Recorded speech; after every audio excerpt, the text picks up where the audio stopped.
We are almost into next year, but before we let you go, let's look back, reflect, and acknowledge our favorite moments of 2023. Talk to me about some of your favorite moments of this last calendar year in the CFL. I mean, definitely being a part of a 16-2 winning team has had to be one of the greatest moments for me. I mean, being around in that locker room and experiencing wins after wins after wins. I feel sorry for the rookies we had on our team because that is not normal. That does not happen every season. So you have to highlight, although the trophy wasn't hoisted at the end of the season. We're all disappointed at the end and everything. We That is a moment to highlight. The other moment, and I'll give two more. The other moment to me, I thought that we have to highlight in the 2023 season was we talked about how many losses the Edmonton Elks had gone through, and breaking the streak for me was, man. I mean, how many weeks were we coming in here saying, man, are these guys going to win at all? Are they going to get their first win? Are they going to break that streak? You started, and I don't think it's just us, DB. I think everybody in the league started to feel bad for them. And I don't know if I'm speaking for other people, maybe not the Rider fans, because they don't care at all for the Elks. But the last, and in my opinion, the best moment has to be the hosting of the trophy. The Montreal Alouettes winning the 2023 Grey Cup Championship. And not just the fact that they won. I think it's the manner in which they did it. People counted them out. They started losing games mid-season, but then they started bringing in pieces little by little. You talk about the Lemons. You talk about their linebackers, their whole defense, really how they stepped up and they rose to the occasion the last stretches of the season. Sankey, you remember what he said, DB? He said, we're not losing a game anymore. Nobody took him seriously. I admit I also did it, but he said what he said.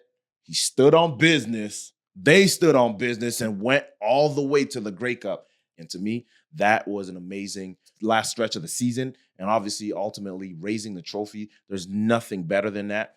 Being present at the Grey Cup, watching them and seeing them raise the trophy was amazing. And I'll highlight one thing from that experience: being on the field and not necessarily playing, but understanding what they were going through, especially having gone through the same experience the previous year. I remember William Standback, who's a former team of mine, and I love this young man. I remember him being a rookie and his evolution, his growth, and being to where he's gotten to. He came up to me and he said, Henoc, tears running down his eyes, you didn't tell me it was this good. And I said, yeah, you were laughing at me when I was crying last year. Yeah, there's been a lot of great ones. When I think about it, want to keep it at Grey Cup to start there. I loved hanging out in Hamilton for Grey Cup week, hanging out at events like the CFL PA meetup and tweet up, seeing players interacting with fans, best players in the league. And you walked in there and you didn't know who was going to be there. Aside from the size of the players, you wouldn't know who is a player and who was a fan because everyone was having a good time interacting and drinking. And so, Hamilton, once again, hats off to you. Looking forward to what that's like in BC in terms of on the field. Well, keep it in Hamilton. I loved when Dane Evans came back and came off the bench and won the Lions a game. That was his return. He got the tribute video, but when he got on the field, when VA was hurt, he was a Showed problem. up. And what I loved about that moment, not just how big that was for Dane, but how excited VA was for Dane. This is someone who's a competitor who wants to be in those moments, has to be upset that he's hurt and can't be in those moments, and doesn't know how that injury is going to impact the rest of the season, but was so excited for a member of that QB room to get that opportunity in that building specifically. That was cool.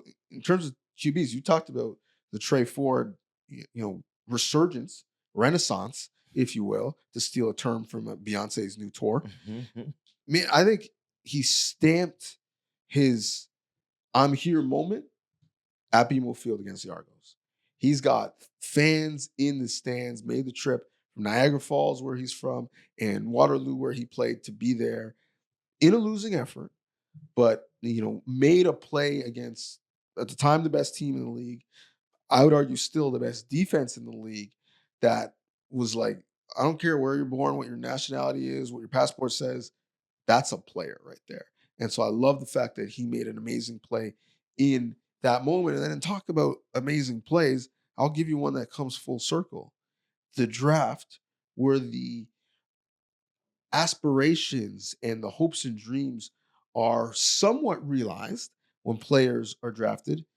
You go to that moment a couple years ago when the Philpot brothers were drafted. Then Mm. fast forward to end of the season, he's on the field cashing in that check of that dream of winning it, and his brothers in the stands there, mom and dad are there celebrating with him. That was a cool moment to see the entire story, still one being written, but that chapter coming full circle. That was real cool.